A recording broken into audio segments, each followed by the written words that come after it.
अस्सलाम वालेकुम दोस्तों, उम्मीद करता हूँ आप खैरियत से होंगे। आज की हमारी वीडियो का टॉपिक ओसने डी टैबलेट्स के ऊपर है, जो कि एक मिनरल बेस्ड सप्लीमेंट है। हड्डियों के हवाले से बहुत ज़्यादा इंपॉर्टेंट है। आज की वीडियो में हम ओसने डी टैबलेट्स को समझने की कोशिश करेंगे। इसकी अगर कंपोजिशन की बात करें तो ओसने डी टैबलेट्स में पाया जाता है ओसनल मिनरल, जो कि बोन मैटर्स के हवाले से बहुत ज़्यादा इंपॉर्टेंट होता है। हड्डियों की हेल्थ के हवाले से, हड्डियों की मजबूती के हवाले से बहुत ज़्यादा इंपॉर्टेंट है। इसके अलावा इसमें मौजूद विटामिन डी, जो कि कैल्शियम को अब्जॉर्ब होने के लिए बहुत ज़्यादा ज़रूरी होता है। इसके अलावा इसमें मौजूद कैल्शियम, जो कि बोन फार्मेशन और बोन हेल्थ के हवाले से बहुत ज़्यादा इंपॉर्टेंट होता है। कुछ इसमें प्रोटीन भी पाई जाती हैं, जैसा कि कोलेजन, और दूसरी प्रोटीन जो कि हमारी स्किन के हवाले से, हमारे टिश्यू के हवाले से, लिगामेंट्स के हवाले से बहुत ज़्यादा इंपॉर्टेंट होती हैं। इसके अलावा कुछ इसमें ट्रेस एलिमेंट्स भी पाए जाते हैं, जैसे कि जिंक, मैग्नीशियम, फ्लोराइड और दूसरे मिनरल, जो कि हमारे जिस्म की, बोन की और कह लें कि इम्यून सिस्टम की हेल्थ के हवाले से बहुत ज़्यादा इंपॉर्टेंट होते हैं। तो अब बात करते हैं उसने डी टैबलेट्स के यूजेस की। उसने डी टैबलेट्स को प्रेगनेंसी में भी इस्तेमाल कर सकते हैं। प्रेगनेंसी में फीमेल में कैल्शियम की डिमांड बहुत ज़्यादा बढ़ जाती है, क्योंकि बच्चे की हड्डियों की हेल्थ के हवाले से, मदर की हड्डियों की हेल्थ के हवाले से बहुत ज़्यादा ज़रूरी होता है कैल्शियम का लेवल जिस्म में पूरा हो। तो बाद औक़ात अगर जिस्म में कैल्शियम का लेवल पूरा भी है तो इसके सप्लीमेंट को इस्तेमाल करवाया जाता है, ताकि जिस्म में प्रेगनेंसी के दौरान कैल्शियम का लेवल कम ना हो। क्योंकि अगर प्रेगनेंसी के दौरान इसका लेवल कम हो जाएगा तो बच्चे की हड्डियों की जो फॉर्मेशन होती है, हेल्थ होती है, उससे मुख्तलिफ तरह की प्रॉब्लम्स आने के चांसेस होते हैं। इसी तरह प्रेगनेंसी में मदर से बच्चे तक कैल्शियम ट्रांसफ़र होती रहती है, जिसकी वजह से मदर में कैल्शियम का लेवल कम होने के चांसेस होते हैं, जिस वजह से इस सप्लीमेंट को इस्तेमाल करवाया जाता है। अगर कैल्शियम का लेवल जिस्म में कम होगा तो फ्रैक्चर आने के चांसेस हो सकते हैं। इसी तरह मुख्तलिफ तरह की प्रॉब्लम्स आने के चांसेस होते हैं। अब बात करते हैं इसके अलावा यूजेस की। उसने डी टैबलेट्स को, किसी को ओस्टियोपोरोसिस का मसला है, हड्डियाँ भुरभुरी हैं और हड्डियों में मास डेंसिटी कम है, तो उसमें इस्तेमाल कर सकते हैं। ऐसी कंडीशन में फ्रैक्चर होने के चांसेस बहुत ज़्यादा बढ़ जाते हैं, हड्डियाँ बहुत ज़्यादा नरम हो जाती हैं। इसके अलावा अगर किसी को ओस्टियोमलेशिया का मसला है, यानी कि विटामिन डी की कमी की वजह से हड्डियाँ बहुत ज़्यादा सॉफ्ट हो चुकी हैं, तो उसमें भी हम इसको इस्तेमाल कर सकते हैं। इसी तरह एक डिजीज़ रिकेट्स, जो कि बच्चों में पाई जाती है, तो उसमें भी विटामिन डी की कमी की वजह से हड्डियाँ बहुत ज़्यादा सॉफ्ट हो जाती हैं, जिसकी वजह से हड्डियाँ बालों का टेढ़ी हो जाती हैं। तो ऐसी कंडीशन में भी हम ओसने डी सिरप फॉर्म में इस्तेमाल कर सकते हैं।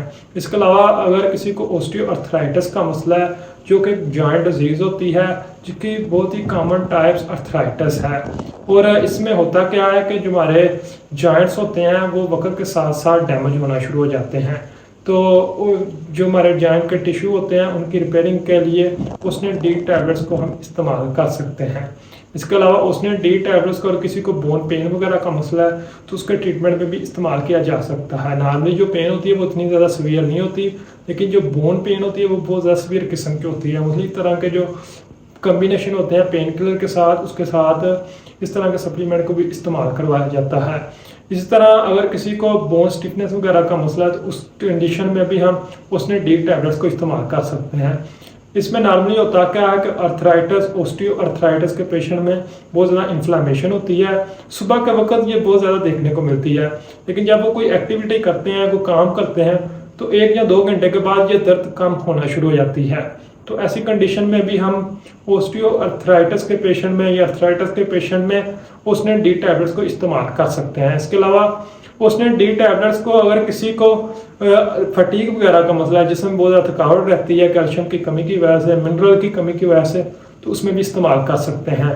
उसने डी टैबलेट्स को अगर किसी को डेंटल कैरीज वगैरह का मसला है तो उससे बचाव के लिए भी इस्तेमाल किया जा सकता है। मुख्तलिफ तरह के जो फ्रैक्चर होते हैं, एक्सीडेंट होते हैं, जिनसे हड्डियाँ डैमेज होती हैं या टूट जाती हैं, तो उनकी रिपेयरिंग के लिए, उनकी हेल्थ के हवाले से, बोन फार्मेशन के हवाले से उसने डी का सप्लीमेंट को इस्तेमाल करवाया जाता है। इसकी इस तरह की कंडीशन में बहुत ज़्यादा इम्पोर्टेंस है।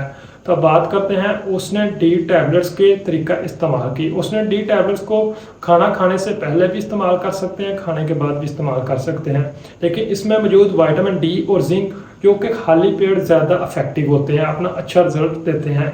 लेकिन अगर किसी को कोई मसला है या किसी वजह से वो खाली पेट इसको टॉलरेट नहीं कर रहा, अब्जॉर्ब नहीं कर रहा, तो फिर आप इसको खाने के बाद भी इस्तेमाल कर सकते हैं। कोशिश करें जो खाना खा रहे हैं वो फैट बेस्ड हो, ताकि विटामिन डी सही तरह से आपके जिस्म में अब्जॉर्ब हो, क्योंकि इसमें जो मेजर इंग्रेडिएंट है वो विटामिन डी है। विटामिन डी की मौजूदगी में कैल्शियम ने जिस्म में जो मौजूद है उसने भी अब्जॉर्ब होना है, और जो इसमें मौजूद है उसने भी अब्जॉर्ब होना है। तो सेम टाइम पर इसको इस्तेमाल करें, कोशिश करें दिन के वक्त इसको इस्तेमाल करें या दोपहर के वक्त इसको इस्तेमाल करें।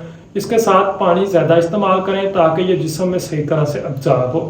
उसने डी टैबलेट्स की अगर ड्रग इंट्रैक्शन की बात करें तो अगर कोई इसके साथ फिनोबार्बिटल फेनेटाइन की मेडिसिन को इस्तेमाल कर रहा है तो उसके साथ इसकी अब्जॉर्प्शन ज़्यादा हो सकती है।